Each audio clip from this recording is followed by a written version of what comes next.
दिल्ली जर व्हेंटिलेटरवर असेल तर आपण आय-सी-यूमध्ये आहोत हे तरी मान्य करायला पाहिजे. तर ते मान्य करून मग ॲक्शन घ्यायला सुरुवात केली. जिवंतपणी माणसं मेल्यासारखे त्यांना श्वास घेता येऊ शकत नाही. दिल्लीपेक्षाही मुंबईतली हवा खराब आहे, अशा स्वरूपाचे रिपोर्ट्स म्हणजे आरोग्यासाठी अनुषंगाने धोकादायक आहे. 2016ला सेंट्रल पोल्युशन कंट्रोल बोर्डने ह्या कन्स्ट्रक्शन, डेमोलिशन, डस्ट आणि वेस्ट अशा गाईडलाईन आहेत. त्या काही आज नाहीत आणि त्या BMCने तेव्हाच अडॉप्ट केल्या आहेत. त्यात काही वेगळं काही हे नाही की पण मग गेले 10 वर्षामध्ये त्याची अंमलबजावणी का झाली नाही? आपण टार्गेट ठेवलं होतं 2025 पर्यंत आपण पूर्ण गाड्या इलेक्ट्रिफाय करू. 100% ह्या गाड्यांचं तो नंबर आकडा पण ठेवला होता की आम्हाला ह्या गाड्या पाहिजे. 10,000 पर्यंत आज म्हणजे 10,000 BSTच्या बसेस मुंबईमध्ये पाहिजेत. म्हणजे उपनगर आणि याला जोडून घेण्यासाठी. आज आपल्याकडे 2,000 गाड्यासुद्धा रस्त्यावर नाही आहेत.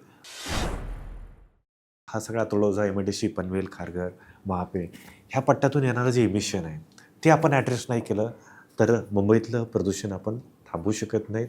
मुंबई स्वच्छ श्वास घेण्यासाठी मुंबईकरांना आणि मुंबईच्या आसपास म्हटल्या तर तो श्वास घेणं अवघड होऊन जाईल असं आहे. तुम्ही पाहतात की 2015-16ला दिल्ली पहिल्यांदा जे काही टॉप 20च्या नकाशामध्ये BMC ह्या भारतातल्या 16 शहरं आहेत. ते 16 शहरं आले आणि त्यामध्ये दिल्ली टॉप त्यामध्ये हे होतं आणि पण हे होत असताना महाराष्ट्रातले जे काही 18 शहरं 17-18 असं ते आकडा होता सुरुवातीला 17चा 18 झाला. तर 18 शहरं जे आहेत नॉन अटेनमेंट सिटीज म्हणून सेंट्रल पोल्युशन कंट्रोल बोर्डने ऑलरेडी लिस्ट केले होते आणि त्यामध्ये मुंबई एक शहर म्हणून मुंबई आणि MMR रिजनमध्ये आपण नवी मुंबई, ठाणे, त्यानंतर कल्याण डोंबिवली नाही आहे त्यामध्ये. का नाही? I don't know. पण त्याच्यामध्ये आम्ही अभ्यास करत होतो सातत्यानं. कल्याण डोंबिवलीचं सुद्धा एअर क्वालिटी ही खराबच दाखवत होती. पण कल्याण डोंबिवली घेतलं नाही, पनवेल घेतलं नाही. पण MMR रिजन म्हटले हे जे मुंबई, नवी मुंबई, ठाणे आणि बदलापूर आणि उल्हासनगर असे 5 शहरांचा समावेश म्हणजे मुंबई महानगर म्हणून आपण लोकसत्ता पण कव्हर करता आणि सातत्यानं ही बातम्या येतात. ठाण्यामध्ये विकास महाडिक असतील किंवा हे फोन करून तिथले काही प्रश्न असतील तर ते हे करत राहतात. पण सांगायचं की हे लोकसत्ताने सातत्यानं पण मांडलेलं यामध्ये आहे. तर यामध्ये MMR रिजनमधला जो आपण प्रश्न पाहिला तर माझं आग्रहानं हे BMCचे कमिशनर म्हणून भूषण गगरानी किंवा सगळ्या याच्यामध्ये हाच मुद्दा होता की जो प्रश्न हवा प्रदूषणाचा आहे तो मुंबई म्हणून एक तुकड्यानं म्हणजे BMCची जी काही कॉर्पोरेशनची बॉर्डर म्हणून असं ते पाहता येणार नाही आपल्याला. तर एक MMR रिजन म्हणून आपल्याला ते पाहायला पाहिजे आणि हा प्रश्न गंभीर या अनुषंगाने आहे की सातत्यानं जे काही प्रदूषणाचे जे स्टँडर्ड्स आहेत तर त्या स्टँडर्डपेक्षाही हवा सातत्यानं दीडपट दुप्पट हे 2015-16 पासूनची आकडेवारी आपण पाहिली तेव्हापासून आपल्याला दिसून येत आहे. म्हणजे ते 2019ला ऑफिशियली डॉक्टर हर्षवर्धन जे आपले पर्यावरण मंत्री होते केंद्रीय, त्यांनी पॅरिसमध्ये 2018लाच त्या नोव्हेंबर-डिसेंबरच्या कॉपच्या वेळेस डिक्लेअर केलं की आम्ही असा नॅशनल क्लीन एअर प्रोग्राम आणणार आणि मग त्यानंतर त्यांनी तो 10 जानेवारीला तो डिक्लेअर केला की आम्ही हा नॅशनल क्लीन एअर मिशन म्हणून डिक्लेअर करतो आहे असं आहे.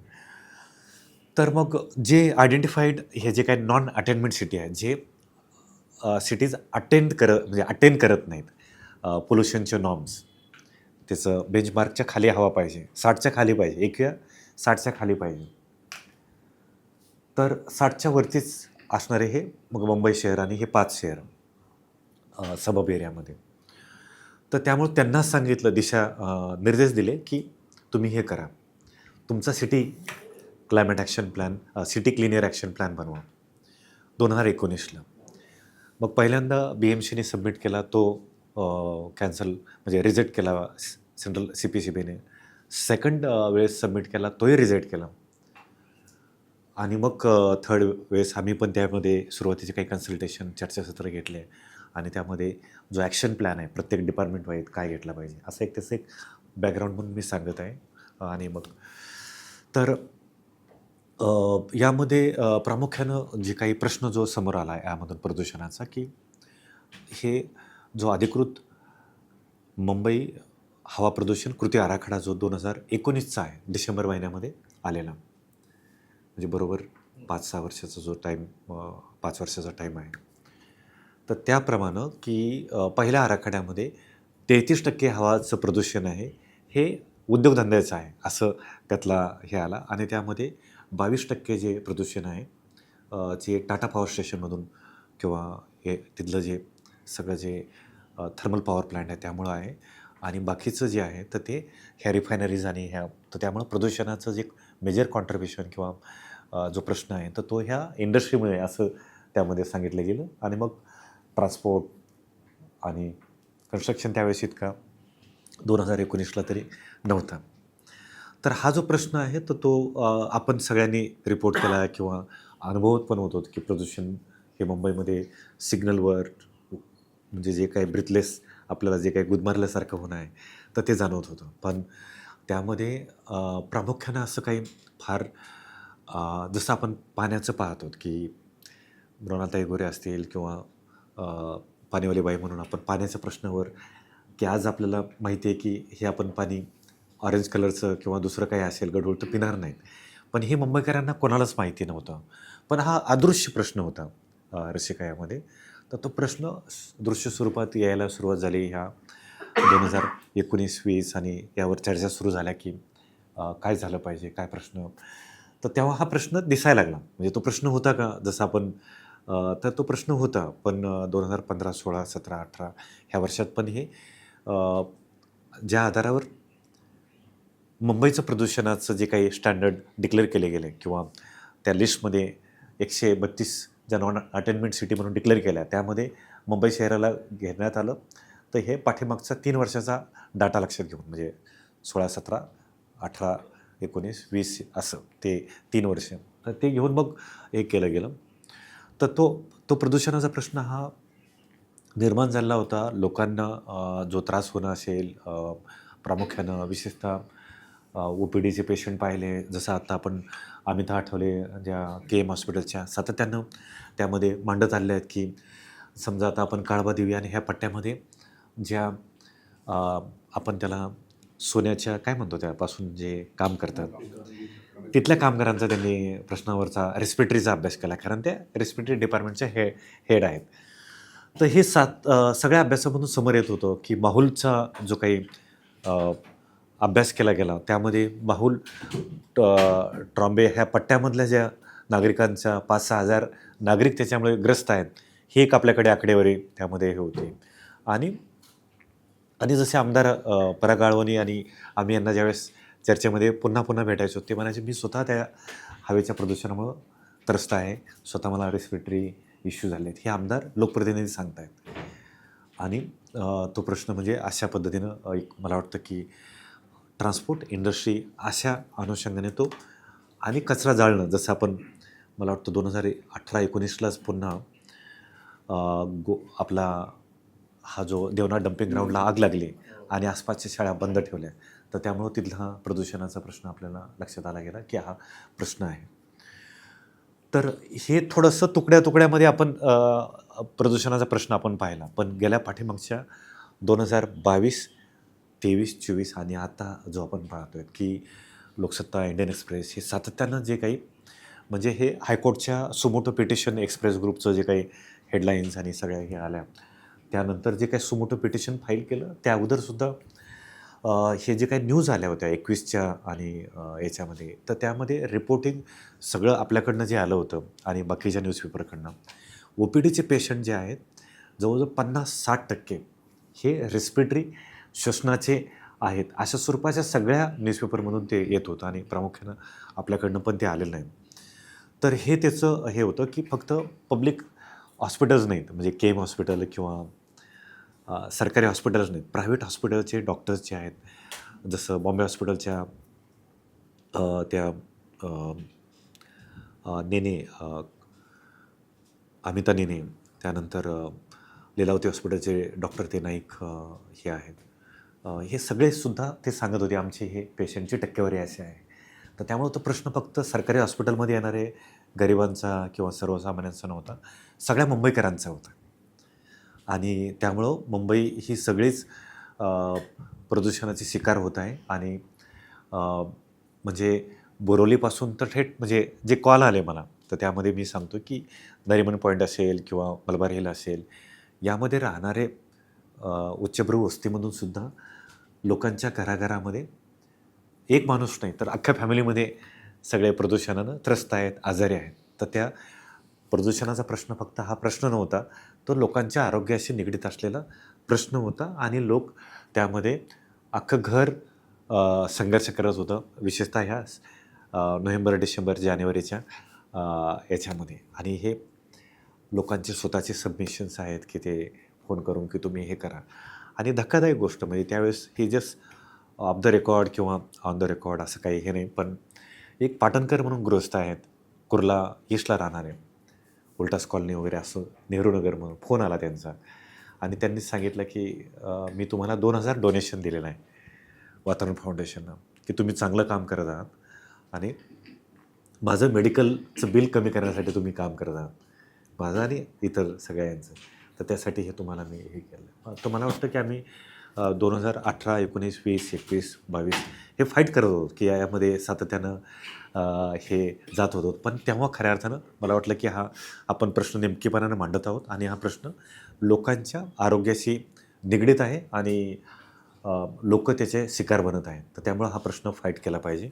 हे एक तर तो प्रश्न अशा पद्धतीनं मला दिसला. लोकांच्या अपेक्षा वर यायचं झालं तर लोकांच्या अपेक्षा ह्या होत्या की आम्ही जोगेश्वरीमध्ये मिटिंगा घेतल्या, तिथल्या सामाजिक संस्था, संघटना, रेसिडेंट वेलफेअर असोसिएशन, त्यांचं म्हणणं होतं आम्हाला काय माहीत नाहीत की ह्या गाईडलाईन्स काय आहेत BMCच्या. त्यांच्या अपेक्षा होती की ह्या आम्हाला हवा प्रदूषणाचं इन्फॉर्मेशन असावी, ही माहिती असणं. कन्स्ट्रक्शन डेमोलेशनच्या गाईडलाईन 2022ला मार्च महिन्यामध्ये ज्यावेळेस म्हणजे हा मुद्दा पुन्हा पटलावर आला, तर त्यावेळेस BMCनं डिक्लेअर केली कमिटी की आम्ही हे अशा कन्स्ट्रक्शनच्या काय गाईडलाईन असतील तर त्यावर आम्ही एक कमिटी बनवत आहोत. आणि त्या कमिटीचा मला वाटतं रिपोर्ट एप्रिलमध्ये आला, एप्रिलमध्ये डिक्लेअर झाला. तर मग आम्ही तो मे महिन्यामध्ये की आम्ही एक टेस्ट पॉईंट म्हणून की के-20 ज्यावेळेस हा आकडेवारी कन्स्ट्रक्शन मुंबईतले बांधकामं कुठे सुरू आहेत, तर सेंट्रल वॉर्डमध्ये जवळजवळ 5,000च्या पुढे कन्स्ट्रक्शन सुरू होते. आणि ईस्ट आणि वेस्ट असा हा सेंट्रल झोन असा म्हणजे सेंट्रल आणि हे वॉर्ड जे आहेत, तर ते प्रामुख्यानं तिथे मोठ्या प्रमाणात बांधकाम सुरू होतं. तर मग इथे काय समजून घेण्यासाठी, कारण जोगेश्वरी आणि ह्या पट्ट्यामध्ये सामाजिक स्वयंसेवी संस्था यांचं प्रमाण मोठं आहे. मग आम्ही त्यांच्यासोबत मिटिंग लावली.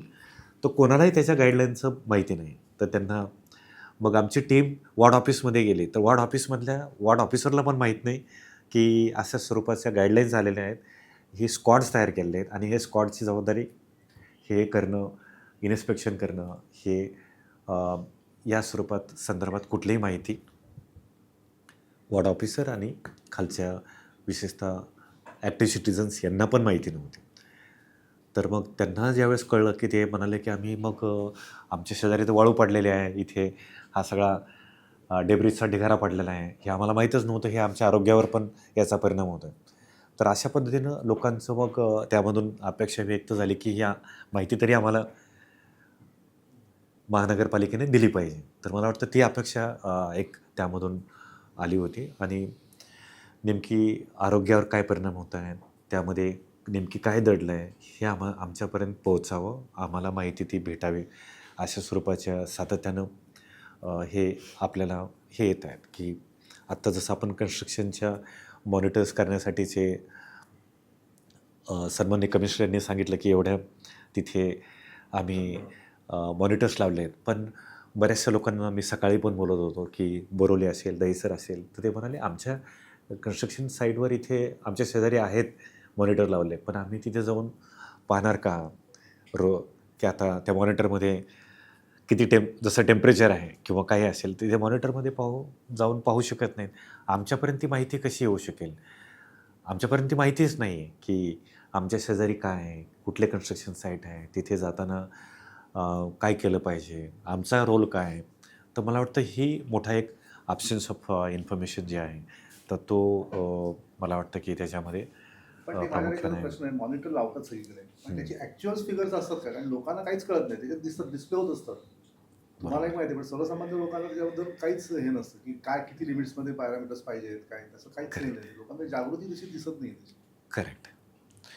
तर प्रधान सर म्हणजे म्हणजे नक्की म्हणजे तो योग्य प्रश्न आहे, की आम्ही काम करत असताना पण आम्हाला सुद्धा ते नंतर समजायला लागलं, की असं याचे किती गांभीर्य काय आहे, की आपण PM10 म्हणत आहे, PM2.5 आणि PM1. तर PM1 हा एकदम अल्ट्रा पार्टिकल आहे, नॅनो पार्टिकल आहे. तो आपण सहज सरळ आपल्या छातीमधून किंवा चेस्टमधून संपूर्ण बॉडीमध्ये ट्रॅव्हल करू शकतो. जसं ब्लडचे जे बस अ, मध्ये प्रवास करणारा तो पार्टिकल आपल्या सगळ्या बॉडीमध्ये इवन ब्रेनचे बॅरियर क्रॉस करून पण जाऊ शकतो. असं डॉक्टरांचं आणि यांची हे सगळे कॅन्सर हॉस्पिटलचे डॉक्टर्स आहेत यांचं म्हणणं आहे, की ते कारणीभूत ठरू शकतं. इतकं ते धोकादायक आहे. पण लोकांना माहिती नाही.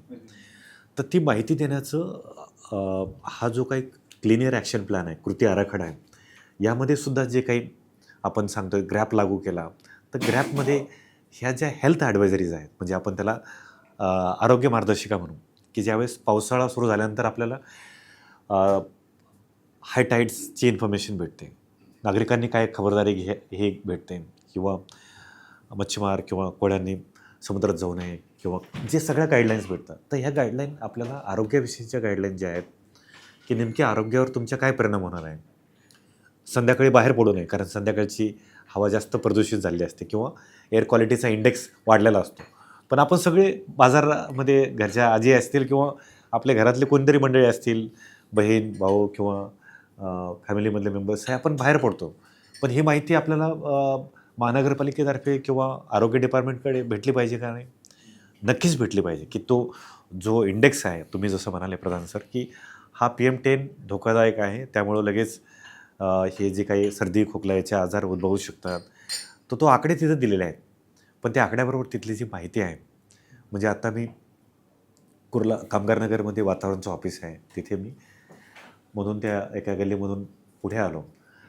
तर त्या बिल्डरने मोठा डिस्प्ले लावलेला आहे, की त्यांचं आतमध्ये फ्लॅटमध्ये किचन कसं आहे, त्यातले फ्लॅट्समधले सगळे ज्या सोयीसुविधा कशा आहेत. पण हे इन्फॉर्मेशन देऊ त्या मोठ्या स्क्रीनवर म्हणजे डिस्प्ले असा ही जी काच आहे, यापेक्षाही मोठी ती काच जो यापेक्षाही मोठा असेल, आपला जो इथला 65 किंवा याचा असेल. पण ही इन्फॉर्मेशन देऊ शकतात का नाही ते?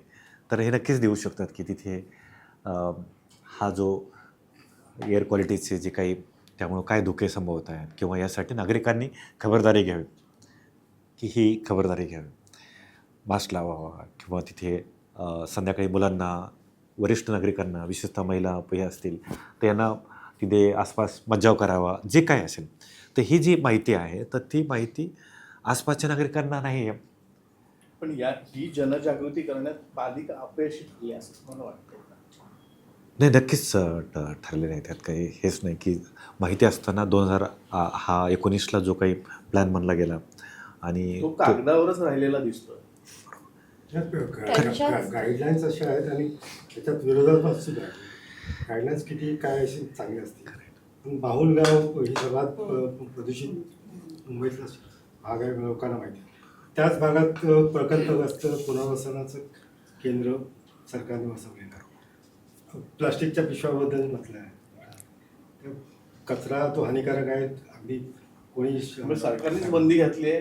प्लास्टिक उत्पादन जोरात सुरू आहे. त्याच मुंबईच्या अनेक भागात प्लास्टिकच्या पिशव्या ज्या काय कुठल्याही मायक्रॉनच्या असू देत, कितीही जाडीच्या असू देत, सगळ्यांचं उत्पादन जोरात सुरू आहे, वितरण सुरू आहे. अशी अनेक उदाहरणं देतात जो विरोधाभास. एकीकडे गाईडलाईन्स करायच्या आणि त्याच वेळी दुसरीकडे जिथे हे थांबवायची शक्यता आहे किंवा काहीतरी उपाय करणं शक्य आहे तिकडे दुर्लक्ष करायचं, असं दुटप्पी धोरण वाटतं का? म्हणजे त्याच्यात ज्याच्यात सल्ला बसल्यातीचा का सामान्य नागरिकांना व्हावंच नाही. सिव्हिल सोसायटीची भूमिका असायला हवी, तशी काय शक्यता दिसते का? नाही, ती राहिलेलीच नाही. म्हणजे ते जी असायला पाहिजे होती, की आणि जे काही धोरण तुम्ही म्हणाले, की हे ड्युएल पॉलिसीज जे गव्हर्नमेंटचे किंवा MCJ म्हणून दिसते, की त्यामध्ये जे अपेक्षा होत्या की मोठ्या प्रमाणामध्ये 74th अमेंडमेंट जसं आपण पंचायत राजचं धोरण म्हणतो त्याप्रमाणे प्रत्येक वॉर्डमध्ये वॉर्ड कमिटी आहे, एरिया सभाज आहेत. एरिया सभांना कुठेही याच्यामध्ये विचारलं गेलं नाही की तुमचा रोल काय असेल. एरिया सभा म्हणजे आपण गावामध्ये ग्रामसभा म्हणत आहोत. ग्रामीण भागामध्ये 2 ऑक्टोबर किंवा जे काही 26 जानेवारी 15 ऑगस्ट ह्यावेळेस त्या ग्रामसभा होतात. ह्या ज्या एरिया सभा झाल्या त्यामध्ये हा प्रश्न मांडला हवेच्या प्रदूषणावर नेमकी लोकांनी काय भूमिका घेतली पाहिजे.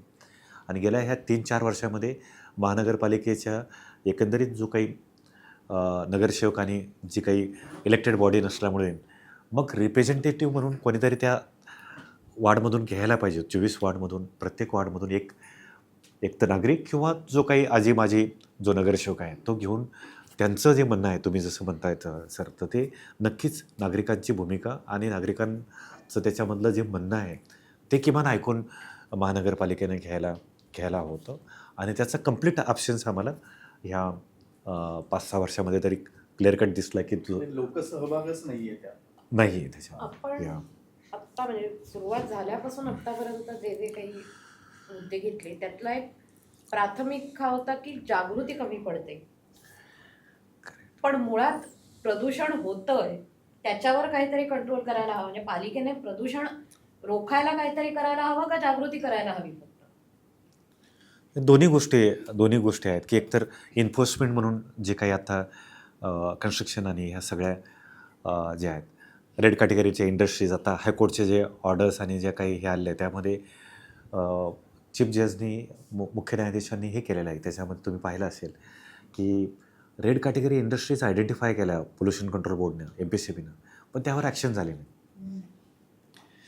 म्हणजे हा जसं तुम्ही म्हणाले हा फक्त कागदावरचाच खेळ राहिला आहे की त्यावर ॲक्शन घेणं होतं की ह्या 200+ ज्या अशा मी तुम्हाला यादी काय सांगू शकाल इंडस्ट्रीज? नाही त्याचा आकडा आहे यादी आपल्याला नेमकी त्यांनी सेक्टर्स काय कुठल्या उद्योगात काय? सेक्टर मोस्टली त्याच्यामध्ये केमिकल आणि ह्या जे काही रिफायनरीज असं त्याच्यामध्ये हे आहेत. मला वाटतं ते पाहायला पाहिजे पण त्याचा जो काही ॲफिडेटिव्ह सबमिट केलेला आहे पोल्युशन कंट्रोल बोर्ड त्याच्यामध्ये लिस्ट आहे आणि त्या रेड कॅटेगरीज आणि ऑरेंज ग्रीन असं दिलेलं आहे. तर मला वाटतं ते मी डॉक्युमेंट वाटलं तुमच्यासोबत शेअर करू शकतो. काहीच अडचण नाही. त्याचं जे काही ॲफिडेटिव्ज केले आहेत तर ते माझ्याकडे आहेत. पण मग हे जे रेड कॅटेगरी इंडस्ट्रीज आहेत त्यांच्यावरती ॲक्शन का घेतलं नाही हा प्रश्न अनुत्तरित आहे. तशाच पद्धतीनं एन्फोर्समेंट हे जे होणं जे आहे की प्रत्येक सोसायटीवरती जसं आपण म्हणतोय की कन्स्ट्रक्शनचा हे एन्फोर्समेंट व्हायला पाहिजे होतं. 2022ला ह्या 2016च्या गाईडलाईन आहेत रचेकन. 2016ला सेंट्रल पोल्युशन कंट्रोल बोर्डने ह्या कन्स्ट्रक्शन डेमोल्युशन डस्ट आणि वेस्ट अशा गाईडलाईन आहेत. त्या काही आज नाहीत आणि त्या BMCने तेव्हाच अडॉप्ट केल्या आहेत. त्यात काही वेगळं काही हे नाही की पण मग गेले 10 वर्षामध्ये त्याची अंमलबजावणी का झाली नाही. प्रत्येक वेलफेअर असोसिएशन किंवा यांच्यापर्यंत ती इन्फॉर्मेशन गेली का तर एन्फोर्समेंटचा अभाव याच्यामध्ये आपला दिसून येतो. आणि 2022ला पुन्हा हे सगळा एक्झरसाईज झाला क्रेडाय आणि ह्या सगळ्या एजन्सीसोबत कन्सल्टेशन झाले पण त्याची अंमलबजावणीच त्या फ्रंटवर 2022 मार्च-एप्रिलपासून तर आत्तापर्यंत तर त्याचं पुन्हा एक्झिक्युशन व्हायला आत्ता जे सुरू आहे तर तेही प्रायव्हेट सगळे बिल्डर्स आणि डेव्हलपर्स यांच्यासोबत सुरू आहे. पण BMCचे जे सगळे प्रोजेक्ट्स आहेत तुम्ही मानखुर्दपासून तर याच्यापर्यंत गेले बोरोलीपर्यंत त्याचं उघड्यावरच सगळं सुरू आहे. लोक श्वास घेत आहेत, लाखो लोक जात आहेत येत आहेत पण त्यांच्या आरोग्यावर काय परिणाम होतो आहे BMCच्या सगळ्या ह्या प्रोजेक्टमुळे त्यावर किमान BMCने स्वतःचं आपण म्हणजे इंग्लिशमध्ये म्हण आहे ना की तुमचं पहिलं the order your house first म्हणजे तर तुम्ही म्हणजे ह्या बिल्डर्स आणि यांचं तर आहे पण BMCने स्वतःचे तरी ॲक्शन तातडीनं घेऊ शकले असते करू शकले असते आत्ताही करू शकतात ते पण ते आत्ताही एक्झिक्युशन नाही आहे. सगळ्या साईडचं जसं BMCच्या आपण हे केला रिपोर्ट केला प्रत्येक वॉर्डमध्ये तर भयंकर परिस्थिती आहे. तिथे लोक त्रास होत आहेत, लोक आजारी आहेत आणि रस्त्यांची कामं वगैरे करेक्ट रस्ते पण त्याच्यावर एक कायमस्वरूपी युक्तिवाद केला जातो की मग ही विकास कामं करायची नाहीत का? म्हणजे निरंजन हिरंदानी माझ्यासोबत होते म्हणजे यात जस्ट ऑफ द रेकॉर्ड नाव म्हणून मी हे करतो पण ते पण हे म्हणाले की लोकांचं रोजगार बुडणार रोजगाराचं काय किंवा लोकांच्या एम्प्लॉयमेंटचं काय पण ज्यावेळेस लोक जगणारच नाही तर म्हणजे जे आज दिल्लीमध्ये तुम्ही म्हणाले बघा प्रधान सर, लोक जगण्याच्याच म्हणजे it's like a living dead, म्हणजे असा शब्द वापरला जातो ना की ज जिवंतपणे माणसं मेल्यासारखे त्यांना श्वास घेता येऊ शकत नाही. तर ते मग तुम्ही जसं सांगतायत की मग हे बांधकामं हे सगळं नंतरचं आलं ना, की पहिलं माणूस म्हणून जिवंत राहण्याचा किंवा जीवन जगण्यासाठीचं त्याला म्हणजे पण मग याच्यावर मध्यम मार्ग काय? दोन्ही हवंय. म्हणजे हायकोर्टाने पण तेच सांगितलं की आम्हाला कन्स्ट्रक्शन हवं आहे, सगळे कामं झाले पाहिजेत. जे ज्याचं जे त्याच्यामधलं स्टेटमेंट आहेत की तुम्ही हे आपल्याला हे करायचंच, पण सगळे नियम, गाईडलाईन्स आणि त्याच्या जे काही हे आहेत, जसं तुम्ही म्हणाले बघा, ग्रीन नेट आहे, साध्या गोष्टी आहेत. टायर ह्या साईडला कुठेही ट्रकचं टायर धुतलेलं गेलेलं नाही. तर ह्या ज्या गाईडलाईन्स आहेत, 28 ज्या गाईडलाईन्स आहेत, त्याचं तंतोतंत फॉलो करायला काहीच, जो समजा इथे वरळीपासून तर थेट CPS ज्या सगळ्या येणाऱ्या बिल्डिंग्स आहेत, 5 CR पासून तर 10 CRचे फ्लॅट आहेत. त्यामध्ये 5,000 10,000 प्रत्येक याला फ्लॅटला जरी एक किंमत लागली तर तो देणार नाही असं मला नाही वाटत. मला वाटतं याची फक्त इच्छाशक्ती आणि म्हणजे दोन्ही यंत्रणा, म्हणजे क्रेडा आहे, तो बिल्डर आणि महानगरपालिका आणि त्यांची यंत्रणा यांचंसुद्धा ट्रेनिंग झालं पाहिजे. यंत्रणेचं वार्ड ऑफिसरलाच माहीत नाही की आपल्याला काय करायचं. जसं मी जोगेश्वरीचं उदाहरण सांगितलं, ही डोंट नो की what he has to do, म्हणजे त्यांनाच माहिती नाही की ते काय, त्यांचा रोल काय आहे. तर मला वाटतं की याचं जसं आपण शाळेमध्ये मुलांना ट्रेनिंग देतो आहे, शिकवतो आहे, तसं यांचं प्रशिक्षण मला वाटतं पहिल्यांदा झालं पाहिजे BMCच्या सगळ्या यंत्रणांचं. आरोग्य विभागाला माहिती नाही आहे की आपल्या आरोग्य विभागामध्ये शिकून आलेला जो MBBS झालेला मेडिकलचा जो स्टुडंट आहे किंवा जो डॉक्टर झालेला आहे, त्यालाही माहीत नाही की एअरबॉर्न डिजीज काय आहे किंवा एअर चे डिजीज काय आहेत. म्हणजे तो त्याच्या मेडिकल करिक्युलममध्येच ते म्हणजे जस्ट म्हणजे करिक्युलममध्ये तो आलेला नाही. तर ते आपल्याला यापासून सुरुवात करायला लागेल की करिक्युलममध्ये काय आलं पाहिजे. तर त्यापासून शिकवण्यापासून हे सगळ्या आरोग्य विभागाचे जे काही हॉस्पिटल्स आहेत तिथे गाईडलाईनचे सेंटर उभा करणं, तर मला वाटतं हे ॲक्शन प्लॅनमध्ये येऊ शकेल. मी जस्ट थांबतो इथे. नाही, ऍक्शन प्रदूषणाची सध्या चालू आहे जी वाटचाल चालू आहे की ह्या मुंबईची वाटचाल दिल्लीच्या दिशेने चालली असं तुमचा एक डोक्याचा विषय वाटतोय मला. नाही, नक्कीच आहे. म्हणजे म्हणजे त्याबद्दलचं हे ज्या पद्धतीनं कामाचं मुंबई हे शहर जे आहे की दिल्ली आणि मुंबई हे पाहत असताना की मुंबईमधला आपला जवळजवळ 60 ते 70% माणूस जो आहे झोपडीमध्ये आहे, वस्तीमध्ये आहे. त्यांच्याही आशा आकांक्षा आहेत, त्यांचे हे आहेत, एक्सपेक्टेशन आहेत. तर ह्या सगळ्या होत असताना मुंबईचा विकास जो आहे तो झपाट्याने पुढच्या काळामध्ये पण म्हणजे मायक्रो लेवलवर पण होणार. जोगेश्वरी असेल किंवा सगळ्याच वस्त्यामध्ये वार्डमध्ये हा विकास होणार. तर ह्या विकास होत असताना आपल्याला विकास नको आहे का? विकास नक्कीच हवा आहे. लोकांचे हे सगळे डेव्हलपमेंट आणि ह्या सगळ्या हे होणार आहेत. पण हे होत असताना तिथे पायाभूत सुविधा असतील किंवा हे जे काही कन्स्ट्रक्शन डेमोलेशन रिलेटेडच्या गाईडलाईन असतील किंवा ट्रान्सपोर्टची व्यवस्था असेल, दुसऱ्या बाजूला वेस्ट मॅनेजमेंटची व्यवस्था असेल, तर ह्या व्यवस्थेचं प्लॅनिंग, नियोजन त्याच्यामध्ये आपल्याला आणावं लागेल. तरच ते हे होऊ शकेल. अन्यथा त्यातलं जे काही लोकांचं समजा आता 2021-22 20-21-22 जे RTOचे सगळे आपण आकडा गोळा केला तर व्हेहिकलचं रजिस्ट्रेशन हे 70,000च्या आसपासचं आहे. पण अचानक ते 23-24ला 1.25 लाख ते 1.5 लाखाच्या पुढे गेलेलं आहे. म्हणजे याचा अर्थ काय झाला की मुंबईमध्ये येणाऱ्या गाड्यांची संख्या म्हणजे नवीन नोंदणी जी आहे वाढलेली आहे, म्हणजे डबल झालेली आहे. तर ती उद्या ट्रिपल पण होऊ शकेल. म्हणजे लोकांच्या हातामध्ये काम लागलेलं आहे. प्रत्येक घरामध्ये प्रत्येकाला वाटेल की माझ्याकडे गाडी पाहिजे. म्हणजे हे होणार आहे का? होणार आहे. पण मग आपण नियमावली शहर म्हणून काय करणार आहोत? आम्हाला शहरामधलं सिस्टम काय पाहिजे?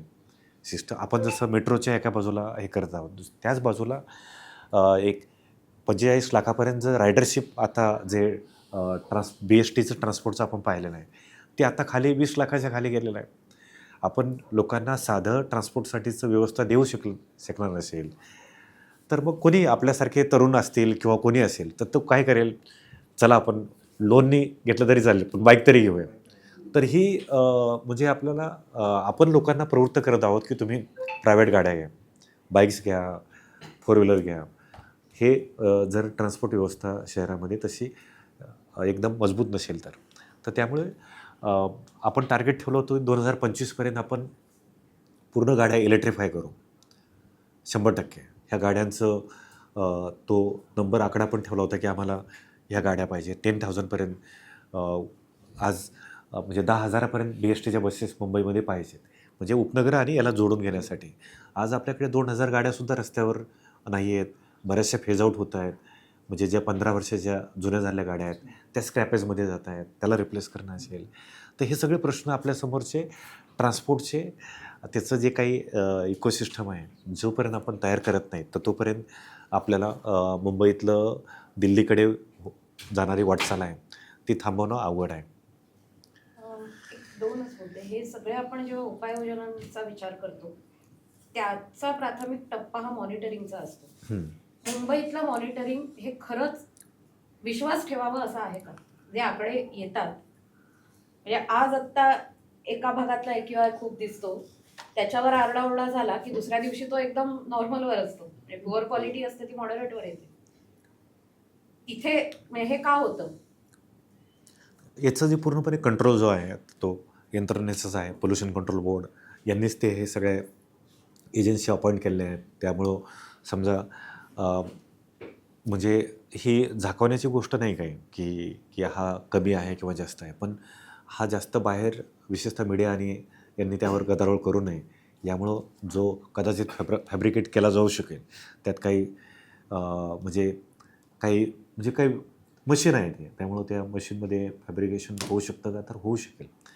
तर पण हा नक्कीच प्रश्न आहे की एका बाजूला आपल्याकडे 3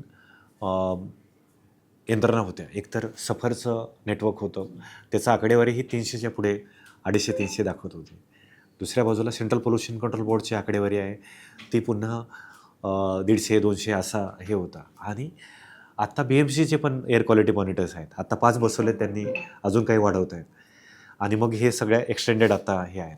तर याची आकडेवारी डायव्हर्स आहे. तर लोकांनी कुठे विश्वास ठेवायचा, कुठे हे करायचं, हा सगळा प्रश्न आहे. पण ज्यावेळेस तुमच्या घरामध्ये कोणाला ताप आला तर आपण प्रत्येक वेळेस काय थर्मामीटर लावून किंवा हे लावून पाहत नाही. तर पहिल्यांदा त्यावर आजारी माणूस आहे हे त्याचं इंडिकेटर आहे.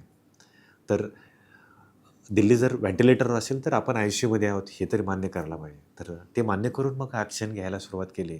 तर त्यासाठी आकडे काय सांगतायत त्यापेक्षाही ही ॲक्शन घेण्यासाठीचं जे काही आपल्याला जो काही यांनी जो 15 फायनान्स कमिशनने आपल्याला त्यासाठी जवळजवळ 900 करोड ह्या बजेट डिस्पर्स केलं फायनान्स कमिशनने.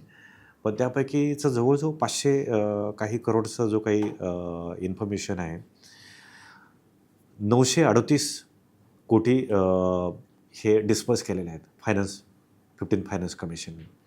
त्यापैकी जवळजवळ 574 कोटीचा फक्त फंड युटिलाइज झालेला आहे. तर हे बाकीचा फंड का युटिलाइज झाला गेला नाही?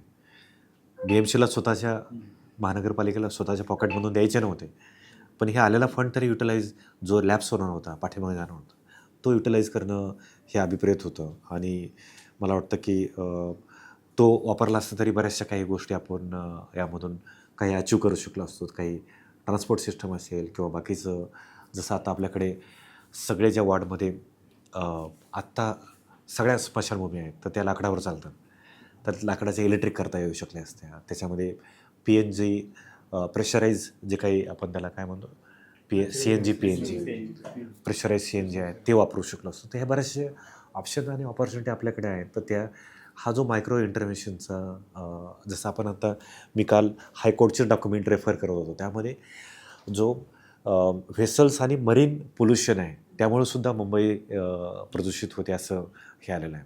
मग येणाऱ्या व्हेसल आहेत त्याच्यावर ॲक्शन काय झाली हे आपल्याला प्रश्न नागरिकांना माहीत नाहीत, आपल्यालाही माहीत नाही काय त्याच्यावर झालेलं आहे. तर प्रत्येक येणारी व्हेसल ही डिझेल असेल किंवा त्याचं जे त्यामध्ये वापरलं जाणारं फर्नस ऑइल आहे त्याच्याऐवजी ही सोलरवर चालू शकेल का, त्यावर अल्टरनेट काही क्लीन फ्युएल वापरलं जाऊ शकेल का, या संदर्भाचा काय प्लॅन आहे. तर हे प्रश्न नागरिकांना अनुत्तरित आहेत, सिव्हिल सोसायटीला अनुत्तरित आहेत. तर त्यामुळं याच्या संदर्भामध्ये जसं आपण सगळं जे वेस्ट मॅनेजमेंटचं जे आपण पाहतो की कुलाब्यावरून जाणारे ट्रक जे असेल गोवंडीला ती आणि ह्या डिझेलच्या गाड्या आहेत, ते प्रदूषण करणार आहेत का नाही. तर त्यामुळे त्या सोसायटीलाच आपण इन्सेंटिव्हाइज करणं, हे जे गाईडलाईन्स आहे. प्रवीण परदेशी असताना त्यावेळेस त्यांनी सांगितलं की आम्ही झिरो लँडफिल पॉलिसी इम्प्लिमेंट करणार, अजूनही ती कागदावर आहे. तर हे जर म्हणजे नेबरहूड वेस्ट मॅनेजमेंट करणार आणि झिरो लँडफिल पॉलिसीकडे जाणार, तर कुठलंही डम्पिंग ग्राउंडवर कचरा जाणार नाही. हे असं जे उद्दिष्ट होतं आजही ते अनुत्तरित आहे. तर त्यामुळे त्या ठिकाणी जसं तुम्ही म्हणाल्या की प्लास्टिक असेल किंवा सिंगल यूज प्लास्टिक असेल त्यावर परमनंट बॅन असो, तर ह्या मला वाटतं की हे सेक्टर जे आहेत वेस्ट, कन्स्ट्रक्शन, ट्रान्सपोर्ट आणि इंडस्ट्री, ह्या 4 सेक्टरवर जरी आपण काम केलं तर मला वाटतं आपण मुंबईतली एअर क्वालिटी येत्या काळामध्ये ड्रास्टिकली खाली आणू शकतो. चीनमध्ये चीन सरकारने बीजिंगमधलं प्रदूषण कमी करण्यासाठी जे कसं केलं तसं मुंबईला गरज आहे का? तुमचं काय मत आहे त्यावर? नक्कीच गरज आहे. म्हणजे जसं मी सर तुमच्यासोबत बोलत असताना सांगितलं की ऑलिम्पिकचं ज्यावेळेस अनाऊन्समेंट झाली आणि BMC was a host for the Olympic, तर त्यावेळेस ऑलिम्पिक एकदम जवळ येऊन ठेपलेलं होतं, 3-4 महिन्यावर आलं. तर त्यावेळेस बीजिंग ॲडमिनिस्ट्रेशनला ऑलिम्पिक ऑर्गनायझेशनने म्हणजे त्यांना धमकी दिली की त्यांना सांगितलं तुम्ही जर यावर एअर क्वालिटी ही 25च्या खाली आणणार नसाल तर आम्ही हे जे ऑलिम्पिकचं जे काही खेळ आहे तो पूर्णपणे विड्रॉ करू. तर ही धमकी दिल्यानंतर ते ॲडमिनिस्ट्रेशनने तिथे त्या तो पॉलिटिकल विल दाखवला. त्यामुळे तातडीनं पुढच्या त्या 5-6 महिन्यामध्ये त्यांनी ती एअर क्वालिटी जवळजवळ 300 किलोमीटरच्या रेडियसमध्ये सगळ्या ज्या इंडस्ट्रीज आहेत, सगळे ऑपरेशन्स आहेत, त्यांना सस्पेंड केलं, एअर क्वालिटी खाली आणली आणि मग ते तिथे ऑलिम्पिक झालं. तर हे आपल्यासमोरचा इतिहास आहे. आणि आत्ता मी जसं हे सांगितलं की आत्ताही बीजिंगची एअर क्वालिटी आहे, तर तीही दिल्लीपेक्षा आणि याच्यापेक्षा जास्त असायची. आज ती कमी आहे. म्हणजे अर्थात ती हेल्दी आहे का मी असं म्हणणार नाही, पण ॲटलिस्ट त्यांनी ती कंट्रोल केलेली आहे. तर त्यामुळे आज बीजिंग किंवा बाकीचे शहरं पाहिले तर त्याच्यामध्ये इलेक्ट्रिफिकेशन जे आहे, तर हे जे काही एक क्रांतिकारी स्वरूपाचं पाऊल बीजिंग ॲडमिनिस्ट्रेशन किंवा चायनीज सरकारनं टाकलेलं आहे. तर त्यामुळं तिथे तिथलं जे ट्रान्सपोर्टमधून होणारं एमिशन आहे ते थांबलेलं आहे. कन्स्ट्रक्शनच्या ज्या गाईडलाईन्स आहेत त्या तिथे ठोसपणे राबवल्या गेल्या. त्याचं जे काही सगळं रिपोर्टिंग किंवा जे काही येत आहे, तर त्यामुळं आज बीजिंगचं एअर क्वालिटी ही नक्कीच म्हणजे इम्प्रूव्ड, म्हणजे ते जे सुधारणा घडवून आणण्याचं काम तिथल्या ॲडमिनिस्ट्रेशननी केलेलं आहे. तर ती मानसिकता मला वाटतं आपल्याला इथं दाखवावं लागेल. आणि ज्यांच्याकडे पॉवर आहेत, म्हणजे विशेषतः ॲडमिनिस्ट्रेटिव्ह पॉवर आहेत, त्यांनी तो पॉवर मला वाटतं तो अथॉरिटी दाखवली पाहिजे. निव्वळ म्हणजे खुर्च्या आहेत म्हणून असं नाही, पण ते त्या खुर्चीचा पॉवर त्यांनी पण दाखवण्यामध्ये कधी दाखवणार आहेत ते. तर एअर प्युरिफायर टॉवरसारखी जे अजस्त्र आणि नागरी प्रकल्प ते खरोखर प्रभावित परिणामकार आहेत का? ते दिल्लीमध्ये आता तसं होऊ लागलं. इव्हन आपल्याकडे गेल्या वर्षी त्याचा प्रस्ताव आला होता. तर हे समजा आपण ही AC काढली इथून आणि आपण काय म्हणता येईल त्याला फ्लोरा फाउंटनच्या चौकामध्ये लिहून लावले, तर त्याचा असर म्हणजे त्याचा उपयोग होईल का? तर अजिबात होणार नाही. म्हणजे कुठेही आपण असं जे एक आपल्या याच्यामध्ये काही आपण गोष्टी ऐकायचो ना, ते एक माणूस पाण्यामध्ये थंड पाण्यामध्ये बसवलेला असं आणि एक बाहेर कुठंतरी मशाल किंवा दिवा लावलेला आहे आणि त्याच्यावर असा आरोप केला जातो की ते मशालीचा उभेमुळं तू त्याच्यामध्ये राहिलास त्या थंड पाण्यामध्ये. तर तसं ते निव्वळ त्यामुळं ओपन हे प्युरिफायर लावल्यामुळे, कारण हा जो लँडस्केप आता 7व्या माळ्यावर आहोत, तर हा जो पाहतो त्याला एअर शेड म्हणूया. जसं आपण वॉटर शेड असतो, एका डोंगरावरून जर पाणी खाली येतं आणि ते पाण्याचा सगळा जो कॅचमेंट एरिया आहे त्याला वॉटर शेड म्हणतात. त्यातला प्रत्येक थेंब येतो आणि मग तो आपण तिथला ओढा किंवा नाला यातून ते पाणी बाहेर पडतं, तर तो त्याचा वॉटर शेड. तसा हवेचा काय तो हवेचा जो एअर शेड आहे, तो एअर शेड जो आपण क्लीन करत नाही तोपर्यंत आपण हवा स्वच्छ करू शकत नाही. तर मुंबईचा एअर शेड आहे, तर तो एअर शेड म्हणजे बरेच सायंटिस्ट आणि यांचं म्हणणं आहे की तो नाशिकपासूनचा आहे. म्हणजे एकलहरीमध्ये हवेमध्ये जर कोळसा जाळला गेला तरी त्याचा इथे परिणाम होणार. तारापूर आणि या सगळ्या पट्ट्यामध्ये जे काही कोळशाचे पॉवर प्लांट्स असतील, इंडस्ट्री असतील, त्याचा परिणाम इथे होणार. आणि मुंबई नवी मुंबई ह्या सगळ्या जे काही म्हणजे TTC, तळोजा MIDC ह्या सगळ्या याचा जो काही कम्युनिटी इम्पॅक्ट आहे हा मुंबईवर होत आहे. तर त्यामुळे मुंबई ॲज ए क्लस्टर म्हणून, मुंबई ॲज ए झोन म्हणून, मुंबईचा जो हा MMRचा झोन म्हणून त्यावर कलेक्टिव्ह ॲक्शन्स घेणं गरजेचं आहे. आता आपण काय होतो आहे की म्हणजे हे आता काही टीकाटिप्पणी हायकोर्ट यांच्यावर करणं हे बरोबर नाही, कारण ते काही NGT नाही, नॅशनल ग्रीन ट्रिब्युनल नाही, ते हायकोर्ट आहे. तर हायकोर्टला आधी हे जे काही न्यायमूर्ती आहेत ते तशा पद्धतीनं पाहणार. पण हा जो कलेक्टिव्ह अप्रोच घेणं गरजेचं आहे आणि त्यातून हा जसा वॉटरशेड आहे तसा एअरशेड जोपर्यंत आपण ट्रीट करत नाहीत, तो येणारा प्रत्येक थेंबमधून तो तिथे आपण पाहतो की त्या चॅनलला, नदीला पाणी येतं.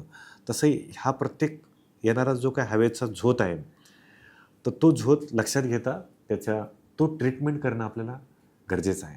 ती ट्रीटमेंट आसपास आपण पाहतो नवी मुंबईमध्ये सगळ्या क्वारिंगचं काम सुरू आहे. क्वारिंगचं काम आपण कशा पद्धतीने करत आहोत, त्यासाठीच्या गाईडलाईन फॉलो होत आहेत का, ते पाहणं असेल. आसपास हे सगळं जे बाकीचं डेव्हलपमेंटचं जे काम सुरू आहे ते थांबवणं अपेक्षित आहे. JNPT आणि याच्यामध्ये ट्रक मुवमेंट्स आहेत, ट्रक टर्मिनल्स आणि तो पाहतो आहे की त्या सगळ्या येणाऱ्या मोठे कंटेनर्स आहेत, ती लॉजिस्टिक फ्लीट्स जे आहेत तर ती इलेक्ट्रिफाय केल्याशिवाय, कारण डिझेल आणि याच्यामधून जो काही NOx NO2 आहे त्याचं प्रमाण जास्त आहे, ती फ्लीट ॲड्रेस केल्याशिवाय आपण इथली हवा स्वच्छ घेऊ शकत नाही मुंबईमध्ये. तर त्यामुळं तो फ्लीट ॲड्रेस करण्यासाठीचा आपल्याकडे प्लॅन हवा. ह्या सगळ्या 2021ला रसिका हा सेंटर फॉर सायन्स आणि एन्व्हायरमेंट यांनी मार्च महिन्यामध्ये एक रिपोर्ट रिलीज केला. त्यामध्ये MMR रिजनमधल्या सगळ्या इंडस्ट्रियल एरियाचा अभ्यास केला होता आणि त्यामध्ये त्यांचं रिकमेंडेशन आलं होतं प्रधान सर की सगळ्या ह्या ज्या इंडस्ट्रीज आहेत त्यामध्ये फर्नस ऑइल आणि कोक म्हणजे कोळसा हे वापरलं जात आहे. तो जोपर्यंत तिथून ते कोळसा आणि हे फर्नस ऑइल म्हणजे हे फर्नस म्हणजे डर्टीएस्ट फॉर्म ऑफ फ्युएल, ते ट्रान्सफर करून CNG किंवा PNG किंवा इलेक्ट्रिक हे जोपर्यंत त्याच्यामध्ये हे होत नाही, परिवर्तन होत नाही, तोपर्यंत इंडस्ट्रियल बेल्टमध्ये आपण अंबरनाथपासून तर हा सगळा कल्याण, डोंबिवली, भिवंडी ह्या सगळ्या पट्ट्यामध्ये ते हा सगळा तळोजा, MIDC, पनवेल, खारघर, महापे ह्या पट्ट्यातून येणारं जे इमिशन आहे ते आपण ॲड्रेस नाही केलं तर मुंबईतलं प्रदूषण आपण थांबवू शकत नाहीत. मुंबई स्वच्छ श्वास घेण्यासाठी मुंबईकरांना आणि मुंबईच्या आसपास म्हटल्या तर तो श्वास घेणं अवघड होऊन जाईल असं आहे. जगातली जी इनलँड शहरं आहे आणि जी कोस्टल एरियातली शहरं आहे त्यामध्ये तुलनात्मक कुठली शहरं जास्त पोल्युशन झालेलं आहे? इनलँडमध्ये जास्त आहेच. म्हणजे एकतर म्हणजे जसं आपण IGP म्हणतात त्याला, इंडो गँगेटिक प्लेन, तर त्यामध्ये कोलकात्यापासून तर अमृतसरपर्यंत याच्या पट्ट्यातले सगळे पटना आलं किंवा वाराणसी, लखनौ हे सगळे शहर आहेत ते सुद्धा प्रदूषणाच्या रँकमध्ये जे 20ची रँक आहे त्याच्यामध्ये 16 शहरं हेच आहेत नॉर्थ इंडियामधले. ते इनलँड आहेत हे सगळे. कोलकाता सोडलं तर पण त्याचा जो फ्लो आहे तर त्यामुळं कोलकात्यावर पण सुद्धा तो परिणाम आपल्याला दिसून येत आहे. त्याचबरोबर आपण बाकीची शहरं जी आहेत, अहमदाबाद असेल, पुणे असेल, ही इनलँड आहेत. तिथली हवा फार म्हणजे स्वच्छ आहे असं अजिबात नाही. ही 150-200 अशा पट्ट्यामध्येच राहिलेले आहे. त्यामुळं इनलँडमध्ये आणि आपण मुंबईमध्ये आहोत म्हणून स्वच्छ आहोत असं काही परिस्थिती नाही आहे. उलट ही जी काही आकडेवारी जी आलेली आहे की मॉइश्चर लेवल किंवा आपण त्याला काय म्हणूया आर्द्रतेचं किंवा प्रमाण जे आहे ह्युमिडिटीचं, तर ते जास्त इथे असल्यामुळे त्याचं जे म्हणजे ह्या केमिकल रिॲक्शन्स आणि ते सगळे जे काही पार्टिकल्स आहेत तर ते हे टॉक्सिक पार्टिकल आहेत ते आपल्या बॉडीमध्ये ह्या मॉइश्चरसोबत जाणार, तर त्यामुळे लंग्स आणि ह्या सगळ्या याच्यावर अधिक धोकादायक परिणाम करणार अशा स्वरूपाचा पण याच्यावर अहवाल रिपोर्ट आलेले आहेत. त्यामुळं दिल्लीपेक्षाही मुंबईतली हवा खराब आहे अशा स्वरूपाचे रिपोर्ट्स म्हणजे आरोग्यासाठी अनुषंगाने धोकादायक आहेत, कारण ते थेट तुमच्या लंगला जाऊन चिटकणं किंवा ड्राय एअर असेल पुण्यामध्ये आणि इथली जर ती ह्युमिड हवा असेल तर आपण हे अस्थमा आणि बरेचसे पेशंट यांना सांगतात की तुम्ही कोरड्या हवेत जाऊन राहा. तर तेच कारण हेच आहे की तिथे हवा इथली अधिक उलट घातक आहे किंवा धोकादायक होऊ शकते जर हे कॉम्बिनेशन डेडली कॉम्बिनेशन मी म्हणेल की जसं आपण त्याला म्हणतो कॉकटेल आहे. तर हे हवा प्रदूषणातलं जे कॉकटेल इथलं जे आहे तर ते एका बाजूला कन्स्ट्रक्शनचं आहे, दुसऱ्या बाजूला ट्रान्सपोर्टचं आहे.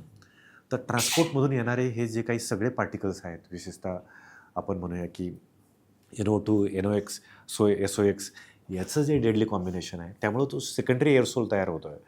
तर त्यामुळं आपली भूमिका ही असली पाहिजे, सोर्स जो आहे प्रदूषणाचे स्रोत जे आहेत ते स्रोत कॅप्चर केले पाहिजेत, तिथेच प्रदूषण अडवलं पाहिजे, त्याचा निपटारा केला पाहिजे किंवा थांबवले पाहिजेत. ते जर थांबवले तर सेकंडरी एअरसोल तयार होणार नाही आणि मुंबईचं प्रदूषण आपल्याला जाणवणार नाही. पण म्हणजे प्रश्न माहितीये, अनेक अहवाल अभ्यासातून उपाय माहितीये, मग अडतं कुठे? याला जोडून एक प्रश्न, आपल्याकडे राज्यात जे प्रदूषण मंडळ आहे ते मग करतं काय? आठतं म्हणजे जसं तुम्ही म्हणाला की ॲक्शन, त्याच्यावरचे ॲक्शन जे घेण्यासाठीचं डेडिकेटेड मॅनपॉवर किंवा ह्युमन रिसोर्सेस अशा अर्थानं की ते डेडिकेटेड माणसं प्रत्येक वॉर्डमध्ये नेमणं हे गरजेचं आहे. तुमचा प्रश्न काय म्हणाले? प्रदूषण नियंत्रण मंडळ मंडळ काय करतात? तर त्यासाठी आज जो इंटरनल जी इन्फॉर्मेशन आहे की प्रदूषण नियंत्रण मंडळ याच्यामध्ये पोल्युशन कंट्रोल बोर्डमध्ये माणसंच नाही.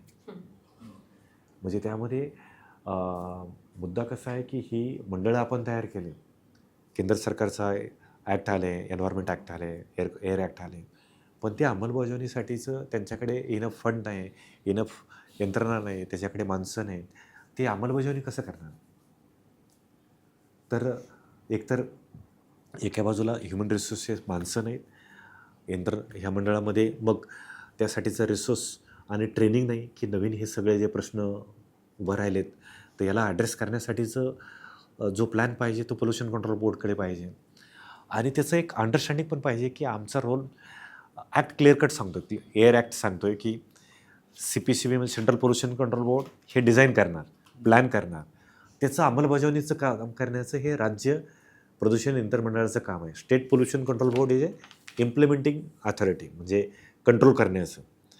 आता ते कंट्रोलच करणार नसतील तर मग तो आपण त्याला टूथलेस काय म्हणतात त्याला, टायगर जो आहे तर तो फक्त तो म्हणजे कागदावरचा वाघ असं ते किंवा दातं नसलेला वाघ असं ती परिस्थिती झालेली आहे. तर त्यामुळं मग ते ॲक्शन कोण घेणार? लोकांना भीती वाटली पाहिजे प्रदूषण नियंत्रण मंडळाची की आमच्यावर नोटीस येणार, हे काम थांबवणार. तर तो म्हणजे पोल्युशन कंट्रोल बोर्डचा तो सिस्टमॅटिक प्रॉब्लेम आहे. सिस्टम म्हणून तिथे ह्युमन रिसोर्सेस नाहीत, सेंट्रल बजेटरी अलोकेशन नाही, स्टेट अलोकेशन नाही. आपण बाकीचं अलोकेशन पाहतो पण तिथे अलोकेशन तुम्ही चेक करा, म्हणजे एकदम निग्लिजिबल अलोकेशन आहे. त्यामुळे तिथे डिप्लॉयड केले गेले नाहीत. ट्रेनिंग आणि कॅपॅसिटी बिल्डिंग नाही. तिथे ॲडव्हान्स टेक्नॉलॉजीचा त्याच्यामध्ये अंतर्भाव असला पाहिजे. आणि मग हे सगळं सिस्टम टेक्नॉलॉजी जे आहेत एअर क्वालिटी मोजण्यासाठी आपल्याला हे 3-3, 4-4 एअर क्वालिटी टेक्नॉलॉजी का? इंटिग्रेटेड एक टेक्नॉलॉजी देऊन ही इन्फॉर्मेशन लोकांपर्यंत का जाऊ नये? तर ती इन्फॉर्मेशन जाण्यासाठीचं जे काही जे हे मशीन्स आहेत, 2-2 कोटीचं मशीन आहे, तर त्यासाठी आपण खरेदी करण्यासाठी, डिप्लॉय करण्यासाठी पोल्युशन कंट्रोल बोर्डकडे पैसे पाहिजेत. ते कोण देणार? तर राजकीय अनास्थेमुळे होतं की उद्योजक आणि यांच्या दबावाखाली प्रशासन काही करत नाही? राजकीय सगळं तुझं तयार आहे, Correct. पण यांनी करण्याची इच्छा नाही यांची राजकीय राज्यकर्त्यांची, की दबावाखाली बिल्डर आणि उद्योजकांच्या दबावाखाली केलं जात नाही? मला वाटतं पॉलिटिकल विल म्हणजे राजकीय जे काही इच्छाशक्ती, प्रखर इच्छाशक्ती आहे ती असेल तर मला वाटतं तो आम्हाला जे 19-20च्या नंतर वाटलं की असं त्यावेळेस इलेक्शन होतील आणि बिल्डर लॉबी आणि हे सगळे प्रेशर करतील तर हा मुद्दा घेतला जाणार नाही, असं एक हे होतं. पण आपण आत्ता जे पाहतो आहे की जो पॉलिटिकल लिडरशिप आहे तर त्यांनी जर इच्छाशक्ती दाखवली तर हे नक्कीच शक्य होऊ शकेल. ही यंत्रणा मला वाटतं की हे बिल्डर्स आणि हे सगळे त्याला फॉलो करण्यासाठी नक्कीच प्रयत्न करतील. पण तो स्ट्रॉंग जे विल पॉवर आहे तर ती पॉलिटिकल लिडरशिपने दाखवली पाहिजे की म्हणजे हे पुन्हा ऑफ द रेकॉर्ड किंवा कसं रेकॉर्ड ठेवायचं. मला हा प्रश्न पडला होता की सन्माननीय मुख्यमंत्री ज्यावेळेस इलेक्ट्रिक बसचं उद्घाटन केलं मागच्या काही महिन्यापूर्वी, ते म्हणाले की BSTने BSTचं पाहावं. ते धक्कादायक स्टेटमेंट होतं की किमान त्यांनी BMC सोबतचं जे कॉर्डिनेशन करून याच्या अंमलबजावणीसाठी फंक्शनल कपॅसिटी तयार करण्यासाठी जो काही इन्व्हेस्टमेंट फंड करणं असेल तर ते हे लंडन आज पूर्णपणे बसवर चालत आहे आणि ते फ्री बस स्कीम्स तिथे आहेत की तिथे कुठे हे नाही की ते पोल्युशन आणि हेल्थ वर होणारे इम्पॅक्ट आहेत हे प्रोडक्टिव्ह जनरेशन म्हणून आहेत, की जसं आता तुम्ही मी ऑफिसला येत आहोत, जर आपण रोजच आजारी पडायला लागलो तर त्याच्यामध्ये आपण म्हणजे प्रोडक्टिव्ह जनरेशन राहणार नाही. येणारी जी फ्युचर जनरेशन आहे ती लहान मुलं आहेत, त्यांच्या लंग कॅपॅसिटी आपण लॉकडाऊनच्या काळामध्ये कोविडमुळे कोरोना व्हायरसमुळे कॉम्प्रोमाइज झाल्या असं आपण बोलत आहोत. पण आता हवेमुळे म्हणजे प्रदूषित हवेमुळे जे लंगच्या कॅपॅसिटीज आहेत त्या कॉम्प्रोमाइज झाल्यानंतर त्यांचं जे काही भविष्यामधलं जे काही हेल्थ बर्डन आहे, म्हणजे त्याला आरोग्यावरचं जे काही वजन जे आहे, आर्थिक बर्डन आहे, ते भविष्यामध्ये आपल्या सगळ्यांसमोरचं एक मोठं आव्हान राहणार आहे, की हे इकॉनॉमिक बर्डन आहे आणि ते GDPला इम्पॅक्ट करणार आहे. तर त्यामुळे तो फक्त आयसोलेटेड फक्त पर्यावरणाचा मुद्दा नाही, आपल्या आरोग्यासाठीचा आहे आणि एक productive healthy living healthy thriving generation आहे. शहरं हे आपण म्हणतो की एक जे पूर्वीच्या काळामध्ये आपण शहरं एक पुणे असेल, मुंबई असेल, एक सगळ्यांचा ओढा असायचा की आम्ही शहरामध्ये आलं पाहिजे, की एक तो जो काही मुंबईचा फिल्म सगळ्याच याच्यामुळे जो काही होता तर तो कुठे लॉस झाला आहे काय, की हे एक आणि ह्या प्रदूषणाच्या याच्यामुळे तर एक तो प्रश्न निर्माण झालेला आहे असं मला वाटतं. प्रश्न म्हणजे मला रसिकांना विचारतो, 15 जानेवारीला निवडणूक आहे, बरोबर. मुंबई आहे, ठाणे आहे, Correct. पुणे आहे, ही सगळी सर्वसाधारण आपण बघतो की तुम्ही जर ते आधीच प्रदूषण लोकांमध्ये याचा काही इम्पॅक्ट होईल, निवडणुकीवर याचा परिणाम काय जाणवत नाही, लोक एक जनजागृती किंवा लोकांमध्ये जनजागृती आणि मतदानावर त्याचा काही इम्पॅक्ट होऊ शकतो? नक्कीच होऊ शकतो, कारण लोकांना काय झालं, तुम्ही मागच्या हिवाळी अधिवेशनामध्ये पाहिलं तर मेहर कोटेचा यांनी म्हणजे हे नाव घ्यायचे नाही असं नाही, पण मी जस्ट रेफरन्स म्हणून तुम्हाला सांगतो की तिथल्या सगळ्या रेसिडेंट वेलफेअर असोसिएशननी मुलुंडमधल्या आणि आसपासच्या त्यांच्यावर दबाव तयार केला की तुम्ही यांच्यावर कारवाई करा. आणि त्यामध्ये परत पुन्हा ऑफ द रेकॉर्ड हे सगळे नावं की कल्पतरू आणि त्याच्यामध्ये रेकॉर्डेड आहे, कल्पतरू आणि ह्या बिल्डरवर तिथे कारवाई झाली, कारवाई करा अशा स्वरूपाचा मेहर कोटेचा यांना आग्रह धरावा लागला. परागाळवणी असेल किंवा हे दुसरे इथले आमदार जे आहेत गोंडे मनखुर्द याच्यामधून आलेले समाजवादी पार्टीचे यांनी अबू आझमी यांनी असेंब्लीमध्ये डिमांड केली की तुम्ही याच्यावर ॲक्शन करा. अंडर कन्स्ट्रक्शन हे सगळं प्रदूषणाचा मुद्दा जो आहे तर त्यावर कारवाई झाली पाहिजे. कारवाई कशासाठी काम तर ते मेहर कोटेचा यांनी तर तिथे ह्या 2 बिल्डरचे नावं सांगितले होते, मला आठवत नाही दुसऱ्या बिल्डरचं, पण कल्पतरू आणि अजून एक बिल्डर होता की त्यांच्यावर कारवाई करा अशा स्वरूपाची मागणी त्यांनी असेंब्लीमध्ये ते उपस्थित केली. तर आता जसं तुम्ही पाहताल की चांदिवली रेसिडेंट वेलफेअर असोसिएशन असेल किंवा तो अंधेरीमधला जो काही लोखंडवाला रेसिडेंट वेलफेअर असोसिएशन, बरेचसे वेलफेअर असोसिएशननी त्यांचे पॉलिटिकल चार्टर ऑफ डिमांड तयार केले आहे की त्यांनी सांगितलं जर हवेतलं प्रदूषण तुम्ही थांबवणार नाहीत तर आम्ही तुम्हाला वोट देणार नाहीत. तर लोक आणि लोकांच्या ह्या ज्या सिटीन वेलफेअर असोसिएशन आहेत ह्या ऑलरेडी ॲक्टिव्ह झाल्या आहेत, त्यांनी डिमांड केले आहे जर तुम्ही जर हे थांबवलं नाही तर तुम्हाला आम्ही वोट देणार नाहीत. एवढ्या स्वरूपामध्ये लोकांच्या एकदम टोकदार अशा स्वरूपाचा स्टँड आहे की तुम्ही याच्यावर ॲक्शन घ्या किंवा तुम्ही याच्यावर काय करणार आहात हे सांगा. माझे 2 प्रश्न आहेत की आता जाहीरनामे वगैरे येतील तर तुम्ही आता जसं सांगितलं की काही वेलफेअर असोसिएशन ॲक्टिव्ह झाले आहेत, तर आता महापालिकेचा वॉर्ड ऑफिसर असतो किंवा सहाय्यक आयुक्त तर यांच्याकडे जबाबदारी असते की अतिक्रमण, कचरा, बाकी सार्वजनिक स्वच्छता, तर ती तशी प्रदूषण नियंत्रणाची जबाबदारी सुद्धा त्यांच्यावर एअर पोल्युशनची टाकावी का? म्हणजे ती एक यंत्रणा तयार होईल कायमस्वरूपी आणि त्याचा कंट्रोल रेग्युलर राहील अशा स्वरूपाचं आश्वासन राजकीय पक्षाने दिलं पाहिजे का, किंवा महापालिकेने तसा निर्णय घेतला पाहिजे का? आरोग्याचं कसं ॲडिशनल कमिशनर आणि त्याच्या खाली बाकी सगळे अधिकारी नक्कीच घेतला पाहिजे. तो एक मुद्दा. आणि दुसरं, मी मगाशी काहीतरी सांगितलं 30% घटकांपेक्षा प्रदूषणकारी 22% टाटाचं प्रदूषण आहे कोळसाला, तर तो पॉईंट एक तर त्याचं PLF जुना पॉईंट आहे, खूपच हाय आहे आणि तो बंद करावा अशी मागणी तुम्ही काही सरकारकडे केली आहे का, करणार का, किंवा न्यायालयाच्या माध्यमातून तसे प्रयत्न करणार का? कारण हरित ऊर्जा भरपूर उपलब्ध आहे, पारेषण यंत्रणा जर आली तर हा प्लॅन्ट बंद होऊ शकतो आणि मुंबईचं प्रदूषण मोठ्या प्रमाणात कमी होऊ शकतं, तर तसे प्रयत्न तुम्ही करणार का सरकार आणि न्यायालयाच्या माध्यमातून? हे आपण नगरसेवकांनी स्टँड घेतला पाहिजे, त्यांना लोकांनी प्रश्न विचारले पाहिजे असंच तुम्हाला म्हणायचं बरोबर ना?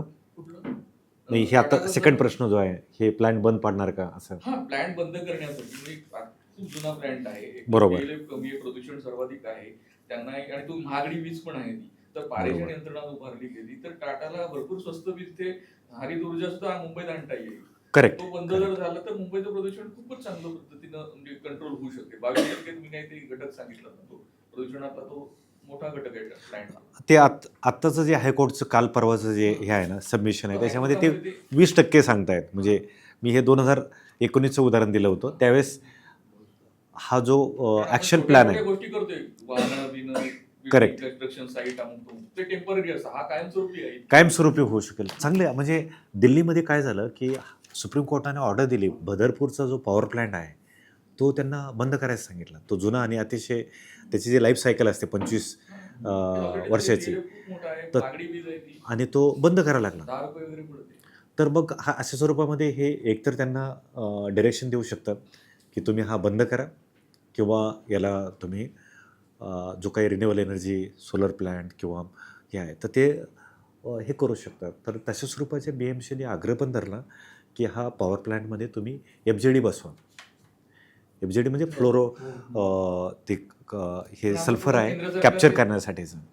तर त्यांनी हातं वरती केले टाटा पॉवरनं की त्यांनी सांगितलं की हे 2000चा खर्च आहे 2000 कोटीचा आम्ही एवढे खर्च करू शकणार नाही.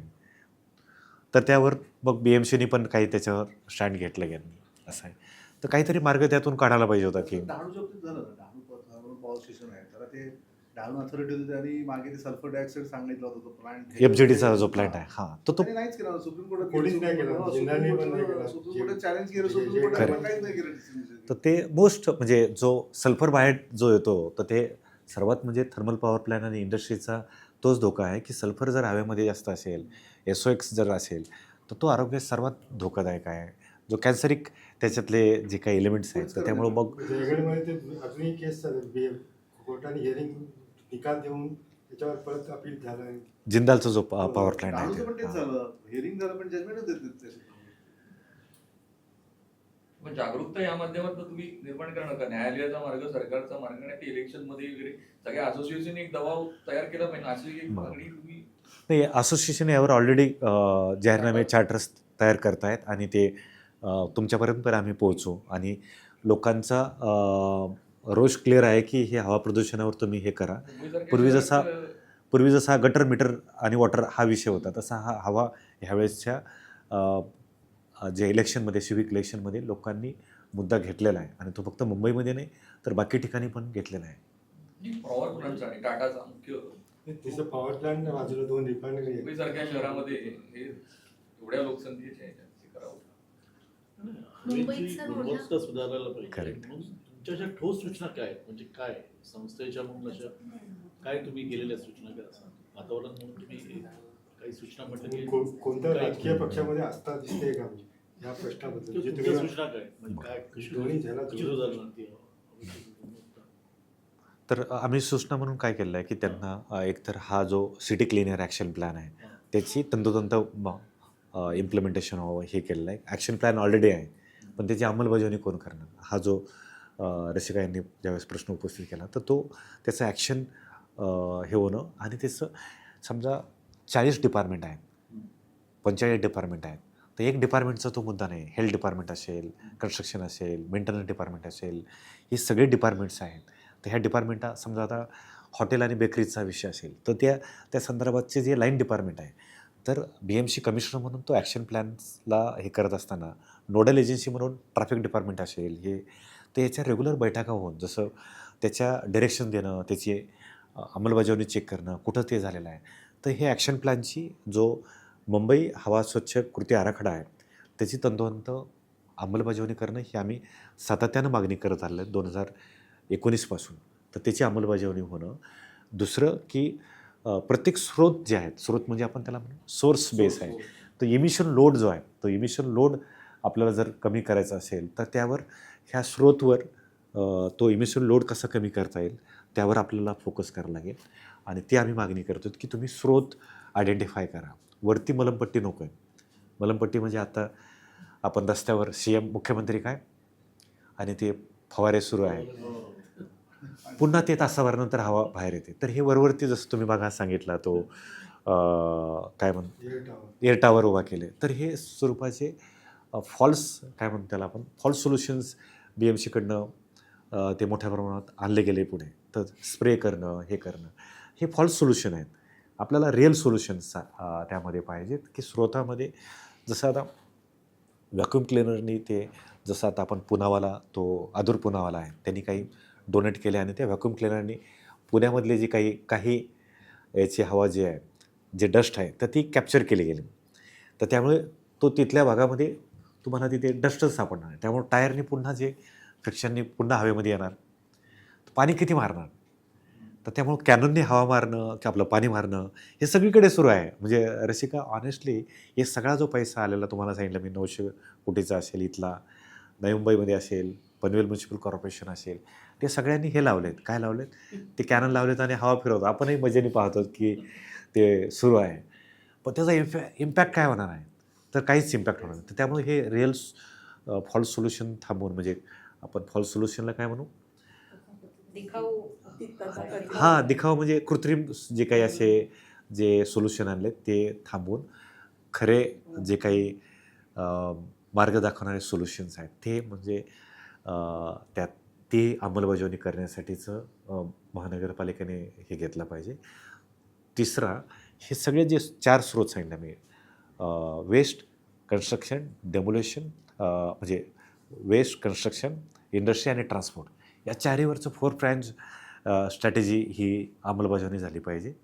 आणि मग 5वा हा बेकरीज, हॉटेल्स, आपण तंदूर रोटी सगळीकडे खात आहोत. हे तंदूर सगळं फार सध्या चाललं आहे जोरात. तर मग त्यावरच्या गाईडलाईन्स काय? तिथे काय आपण अल्टरनेट मायक्रोवेव्ह ओव्हन्स असतील किंवा काय असेल, तर हे पण छोटे छोटे सोल्युशन्स आहेत. तर ते शक्य होऊ शकतील का? तर ते होऊ शकतील. तर त्याला स्पीडअप करणं, फास्ट ट्रॅकवर टाईमलाईनवर घेणं, ह्या गोष्टी केल्या तर अतिशय सोप्या पद्धतीनं आसपासची हवा आपण हे करू शकतो. म्हणजे त्याचे हॉटस्पॉट आणि लास्ट की हॉटस्पॉट आयडेंटिफाय करणं, की समजा हा सगळा आपण एअर क्वालिटी मॉनिटर्स तुम्ही जसं सांगितलं लावलेले आहेत, त्याचा उपयोग काय होत आहे? तर तो ॲक्शन घेण्यासाठी जे हॉटस्पॉट आहेत तर ते हॉटस्पॉट आयडेंटिफाय करून तिथे इमिजिएट ऑपरेशन असेल कन्स्ट्रक्शनचं. आत्ता जे काही 30% इमिशन जे आहे, पोल्युशन आहे, ते कन्स्ट्रक्शनमुळे आहे. असं तो आत्ता हायकोर्टमध्ये पण सबमिशनमध्ये ते त्यांनी सांगितलं आहे की हे 30% आहे.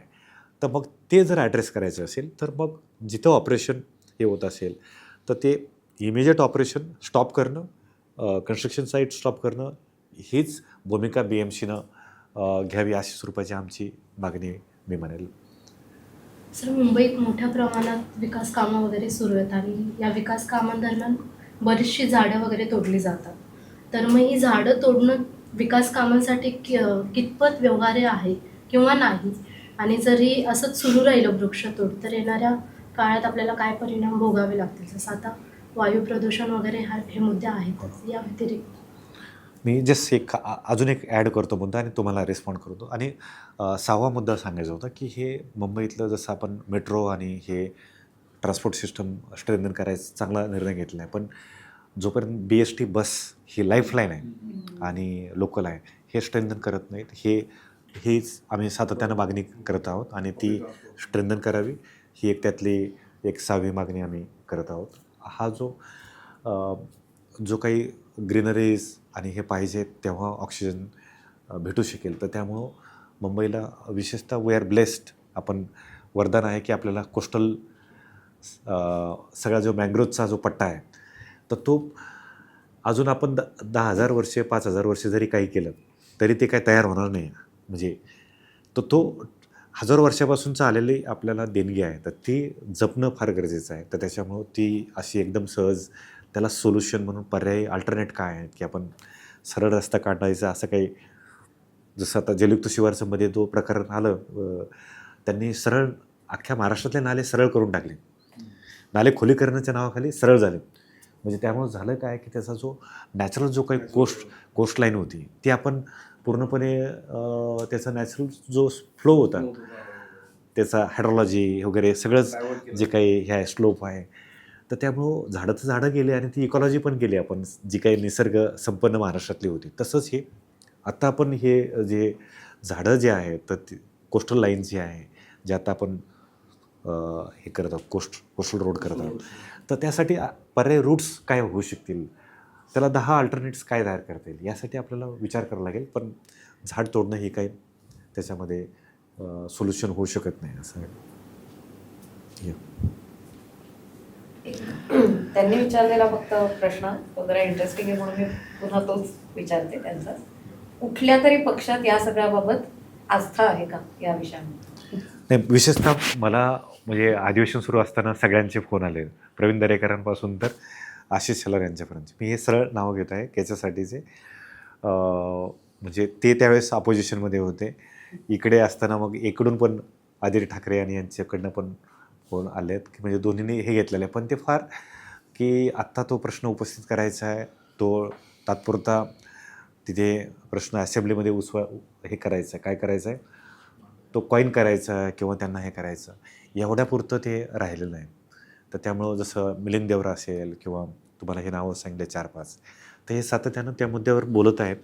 पण ते फक्त त्या व्यक्ती स्पेसिफिक राहिलं आहे. पण पक्षाचा स्टँड म्हणून जो मॅनिफेस्टोमध्ये आता 29 म्हणजे हे 29 सिविक इलेक्शन म्हणजे मिनी इलेक्शन आहे महाराष्ट्रातलं, तर हा जो पक्षातर्फे अधिकृत आम्ही सर्वांना सुरक्षित आणि स्वच्छ हवा देण्यासाठी आम्ही कटिबद्ध आहोत, हे जे ठोस भूमिका यायला पाहिजे, ते मला वाटतं वॉटर गटर मीटर यापेक्षाही महत्त्वाचे आहे.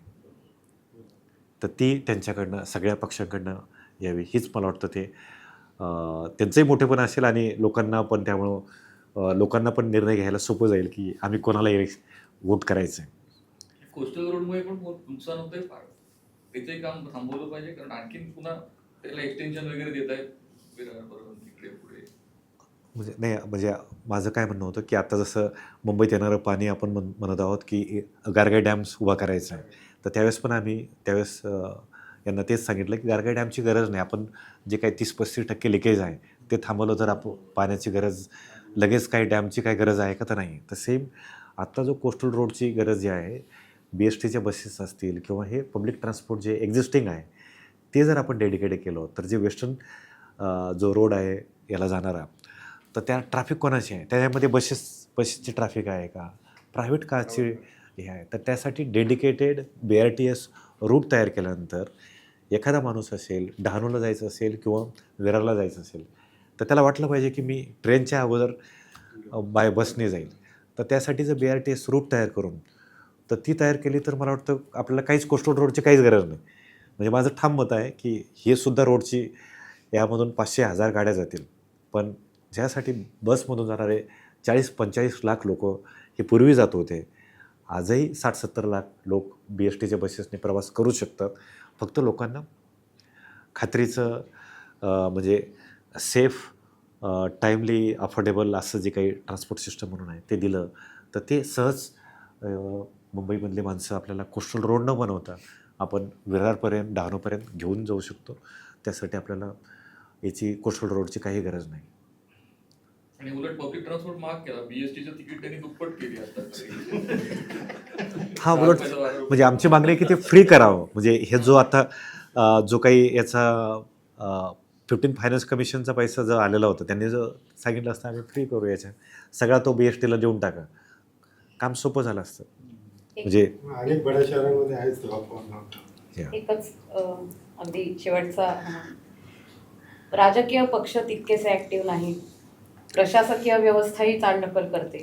तुम्ही न्यायालयाकडे गेलात, पण न्यायालयाचे पण अनेक निर्णय आहेत जे एकमेकाला कॉन्ट्राडिक्टरी आहेत. त्याच्यावर काय तुमची भूमिका काय ह्या सगळ्यातले एक ॲक्टिव्हिस्ट म्हणून? नाही, हे थोडंसं रिस्की आहे. म्हणजे मला ते लिगल रूटचं जास्त माहिती नाही, म्हणजे कुठलं की त्याचं काही कंटेम्प्ट ऑफ कोर्ट वगैरे काही. आत्ता सध्या कोर्ट त्याच्यावर प्रोसिडिंग सुरू आहे, त्यामुळं विल रिस्पेक्ट की वॉट एव्हर कम्स इन.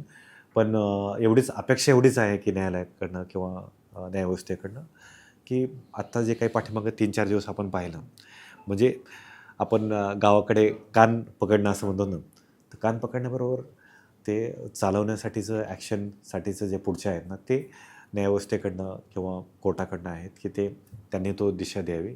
त्यासाठीच्या क्लिअर कट ॲक्शन्स जे आहेत त्या BMCs आणि सदर यंत्रणेला द्याव्यात, तेव्हा खऱ्या अर्थानं त्यात हे होईल. नाहीतर मग निवड एक कानने आम्ही ऐकलं, एक कानने सोडून देणार, अशी जर भूमिका मग BMCने पुन्हा घेतली तर त्यातून काहीच रिझल्ट येणार नाही. तर आत्ता जी काही म्हणजे ती टीका म्हणून नाही बोलत मी, तर ती अपेक्षा म्हणून असं जर तुम्ही मांडलं तर बरं होईल असं आहे.